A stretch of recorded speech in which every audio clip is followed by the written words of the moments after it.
Durante uma visita de estudo, um jovem de 13 anos desmaiou depois de um colega lhe ter aplicado um golpe mata-leão. Tudo isto aconteceu numa visita de estudo a Santarém. A Inês Freire está a acompanhar o caso e entrevistou a mãe do menor. Bom dia, Inês. Afinal, que detalhes é que apuraste? Muito bom dia, Hernani. Entrevistámos a mãe da vítima e de seguida vamos mostrar esse mesmo testemunho.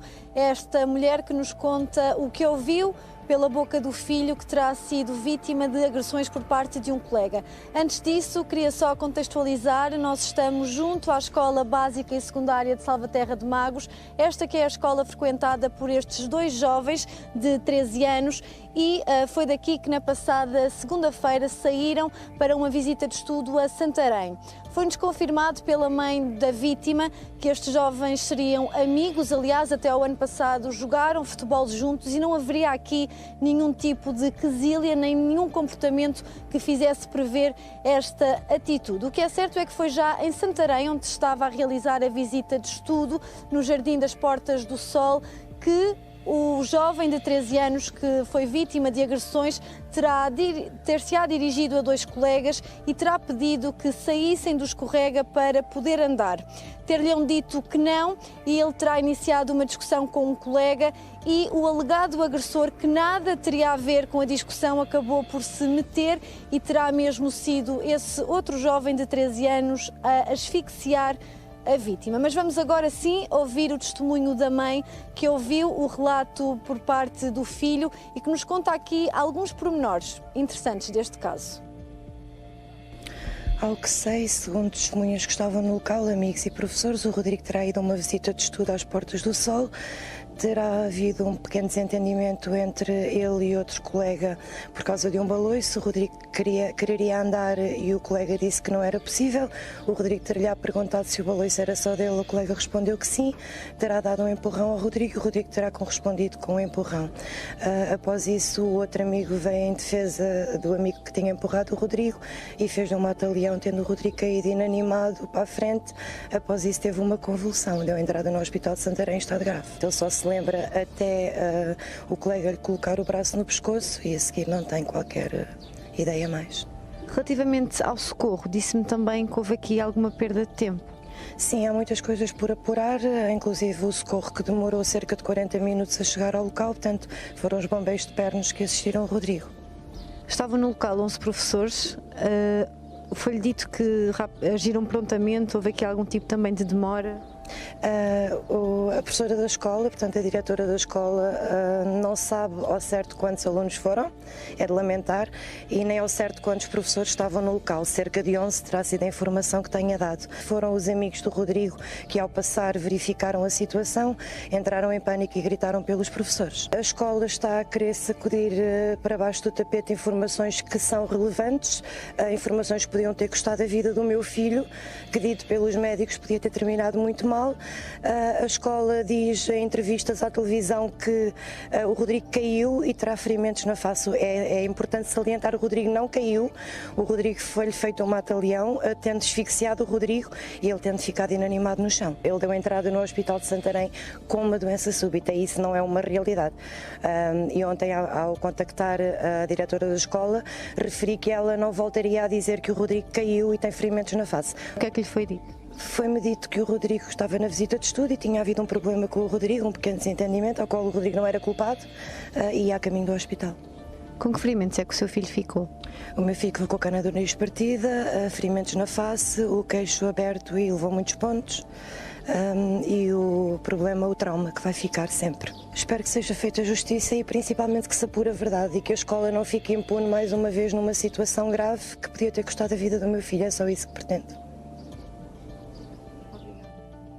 Os ferimentos com que este jovem ficou são visíveis, aliás, nós tivemos acesso a fotografias que provam isso mesmo. Ele que teve de ser cozido na zona do queixo, que com o embate acabou por ser a zona mais ferida. Acabamos de ouvir o testemunho da mãe da vítima, que hoje à tarde vai formalizar queixa na PSP de Santarém. Ela que refere que a PSP não foi chamada ao local e terá sido informada só depois deste jovem ter dado entrada na unidade hospitalar de Santarém e de terem percebido que não se tratava de uma doença súbita, mas sim de uma agressão por parte de um colega. Nós tivemos também a oportunidade de falar com a direção da escola, que se prestou disponível para nos explicar o que tinha acontecido, o que tinham conseguido apurar até ao momento, e o que nos foi dito foi que estariam 11 professores a acompanhar 3 turmas do 7º ano e uma do 8º, mas que não terão sido os professores a aperceber-se daquilo que tinha acontecido, e sim os alunos, e terão sido eles mesmo aqui a pedir o socorro. Há aqui também a indicação por parte da mãe que os professores, assim que tiveram conhecimento, terão esperado que a direção da escola atendesse o telefone para depois então pedirem auxílio. Não conseguimos comprovar isso formalmente, é dito pela família, mas o que a diretora nos disse a nós foi que os professores terão agido prontamente. Há aqui alguns pormenores que não coincidem, mas é precisamente também por isso que agora as autoridades estão encarregues desta investigação.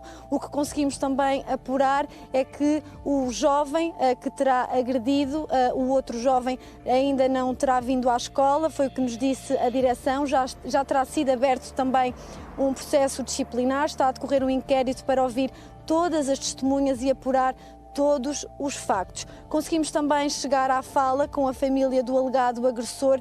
Não quiseram prestar declarações, dizem que muitas das informações que estão a ser ditas não correspondem à verdade, mas quando lhes demos a oportunidade de apresentarem a sua versão, negaram, não quiseram, mas dizem que têm noção de que aquilo que este jovem fez não é correto e que ficarão a aguardar medidas. O que é certo é que a PSP já está ao corrente da situação, está agora a investigar o caso e a família da vítima pede que seja feita justiça. Inês, tenho, no entanto, uma dúvida. Portanto, falaste com a direção da escola, que te soube dizer que havia 11 professores naquela visita de estudo. E quantos alunos? Será que a direção sabe? Foram os alunos todos? Faltaram alunos à visita de estudo? Que número é que a direção te falou? Número ao certo não adiantaram, como referi, foi-nos dito de facto que foram 11 professores. Relativamente aos alunos, a informação que nos chegou é que estariam 4 turmas na visita de estudo, 3 do 7º ano, uma do 8º. Número ao certo não conseguimos apurar. Muito obrigado, Inês, muito obrigado. Portanto, 4 turmas, não interessa se as turmas eram de 30, se eram de 20, se eram de 18, se foram todos, se não foram. O que interessa é saber que foram 11 professores. Pois em 11 professores não houve um que tivesse reagido. Bom dia, Dr. Carlos do Carmo. Bom dia. Pois nós não conhecemos exatamente o que é que será passado, se os professores estavam perto, se não estavam, se estavam atentos, e também me parece que foi uma situação inesperada, não é? Deve ter sido uma situação ocasional, ali uma zanga entre aqueles 2 alunos, a que chegou depois um terceiro para ajudar um deles. O que eu sei é o seguinte: um golpe mata-leão executado até ao fim pode, obviamente, matar uma pessoa. Pelo menos tira-lhe os sentidos, como vimos. Exato. Pode perder os sentidos. Retirou-lhe os sentidos e, portanto, se a situação se prolongasse mais tempo, poderia ter morrido. Isso é verdade. Agora, aqueles ferimentos são ferimentos, os restantes ferimentos, são ferimentos demais para uma simples queda. Dá a ideia que houve algo mais para além do golpe mata-leão. Mas eu não consigo... Tipo, como o golpe mata-leão, posso lhe garantir que não faz aquilo no queixo. Não, obviamente. O golpe mata-leão, como nós sabemos, pode asfixiar uma pessoa, não é? Porque a pessoa deixa de ter acesso, as vias respiratórias deixam de funcionar, estão ali comprimidas, na zona do pescoço, e, portanto, isso pode resultar em morte. Ou então, resultar em danos que, não sendo morte, podem ficar efetivamente para o resto da vida, não sabemos. Bom dia, como está? Doutora Ana Luísa Conduto, diga uma coisa. Acha normal a direção não saber quantos alunos foram? Eu acredito que a direção saiba quantos alunos forem. Então a direção não quis dizer, é? Eu acredito que a direção... Se quis dizer quantos professores foram, se não disse quantos alunos foram... Até por questão dos seguros escolares têm que ser ativados quando, quando existe uma visita de estudo. Eu calculei isso. A direção da escola saberá certamente quantos alunos foram, por causa dos transportes e tudo, portanto, saberá certamente quantos alunos foram, quantos professores foram, sabe exatamente quantas pessoas no total foram a esta visita de estudo. E, portanto, irá certamente informar as autoridades, se é que já não o fez, de quantas pessoas estavam presentes entre adultos e crianças na visita de estudo. E quem? E quem, claro. Quantos e não, quem? E têm que ser identificadas. Claro. Até porque têm que ser identificadas para a escola, como têm que ser identificadas agora para as autoridades. Claro. Para os seguros não têm que ser identificadas. Eu sei. Mas é bom que nos tenha lembrado disso. Sim, para os seguros não têm que ser identificadas, porque todos os alunos na comunidade escolar têm seguros, não nominais. Quando há viagens, comunica-se aos seguros, são X crianças que vão. Mas para a comunidade escolar a criança tem que saber. Mas é por isso que, para mim, não é nada despiciente insistir no número de alunos que foram. Claro, até porque tem que saber se for um número suficiente de adultos para o número de crianças. Questão que me parece, ou questões que me parecem aqui importantes. Hoje em dia fala-se muito sobre o golpe mata-leão. O golpe mata-leão é exatamente aquilo que o Dr. Carlos estava a descrever. É preciso apurar se este outro adolescente, 13 anos já é um adolescente, se sabe ou não sabe fazer um golpe mata-leão. Não é preciso saber. Isso digo-lhe eu assim. Não é preciso saber, até porque antes de haver essa designação, toda a gente, toda a vida, sabia que apertar o pescoço ou puxar com o braço pelo pescoço produzia mais ou menos aqueles efeitos. Claro que para qualquer pai ou para qualquer mãe que sabe que o seu filho foi agredido na escola, ou num contexto de uma visita de estudo, é revoltante, provoca zanga, saber que está ao cuidado de outros adultos e que não foi automaticamente socorrido e que não foi protegido deste tipo de situações e que está ferido e que está magoado, tem o direito e deve exigir todas as responsabilidades perante a comunidade escolar. Também me parece que estão a agir bem os pais da outra criança envolvida nesta situação, que é aguardar pelo desenvolvimento da situação, não prestando declarações. E dizendo à cabeça que sabem que o filho não agiu bem. E o filho não agiu bem. Claro. Estamos a falar de dois jovens que precisam de alguma forma de ser protegidos e ser guiados nesta situação. Claro. Porque são dois jovens, um que foi vítima, outro que é agressor, mas tem que se perceber aqui qual é o contexto e tem que se agir de forma a que estas situações não voltem a acontecer. E a comunidade escolar tem aqui professores, escola, tem aqui um papel importantíssimo na mediação. Professores e escola? Sim, os escolas diretores, nem sempre estão a exercer a dar aulas. Tem aqui um papel muito importante.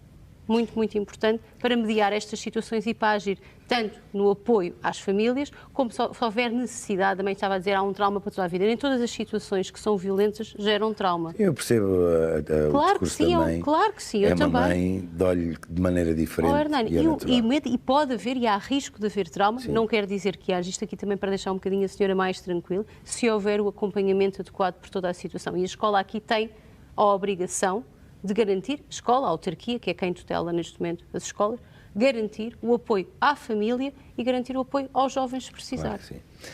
Bom dia, como está? Olá, bom dia. Doutora, diga-me uma coisa, parece-me a mim haver aqui muito mais uma questão de bom senso, de ponderação, de relações normais entre jovens alfas em crescimento, do que propriamente uma grande questão de direito. Claro. Estamos aqui a falar de duas crianças, sendo certo que esta agressão, porque é uma agressão, é perigosa. É perigosa porque há ali uma compressão das artérias carótidas, sim. Não é? Portanto, o sangue não sobe ao cérebro, e por essa via o oxigênio também não, e, portanto, pode levar à perda de consciência e até à morte. Foi o caso. Aquilo que me parece é que os jovens com 13 anos não se apercebem muito bem das consequências destas coisas. Veem nos jogos, veem na televisão. E, portanto, acho que aqui o que é importante é sinalizar estas crianças, é elas terem um apoio que terá que ser na área psicológica e terá que ser também ao nível da CPCJ, com o processo de promoção e proteção, e é evidente que, havendo aqui uma queixa às autoridades, o agressor o eventual agressor será sujeito a um processo tutelar educativo. Esse processo tutelar educativo aplica-se, portanto, a jovens que praticam crimes entre os 12 e os 16 anos e, portanto, aqui o que poderá acontecer é, eventualmente, ele ser sujeito a uma medida tutelar educativa. Que não há de ser das mais graves. Enfim, não pode ser. Não será propriamente a institucionalização. É preciso ver muito bem, realmente, a Ana focou aqui um aspecto muito importante, se ele sabia fazer isto. Porque há crianças que andam no jiu-jitsu, que andam nas artes marciais e sabem fazer, não é? Sim. E isso, há uma responsabilidade acrescida, até porque eles aprendem que não podem utilizar para atacar. Mas eu insisto que, ainda antes de haver televisão, já os jovens e os adultos faziam aquelas engenhocas mesmo sem ter aquela designação. Sim, claro. Até porque, se pensarmos bem, aquilo é uma reação psicológica e fisiológica da dinâmica do crescimento e da dinâmica do enfrentamento. Sim. É normal. Eu insisto isto. Sem, no entanto, deixar de perceber o vosso raciocínio, que é: se praticar artes marciais tem dupla responsabilidade. Tem, mas deve ser pacificada, a situação deve ser mediada. Isso, não é? eu ia acho, falar nisso. Eu quero dizer uma coisa. Da experiência que eu tenho e do conhecimento que eu tenho, os miúdos que praticam artes marciais têm essa noção. É verdade. Mais por do norma que não o outros. fazem. Exatamente. Ok, mais do que outros.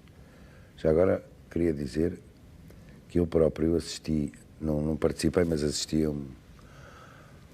Isto foi há tantos anos que já nem me lembro muito bem como é que foi. Foi para aí no tempo do Vasta Gama, pois eu estou velho como o caramba, portanto deve ser por essa altura. O meu querido amigo Rui Gaspar.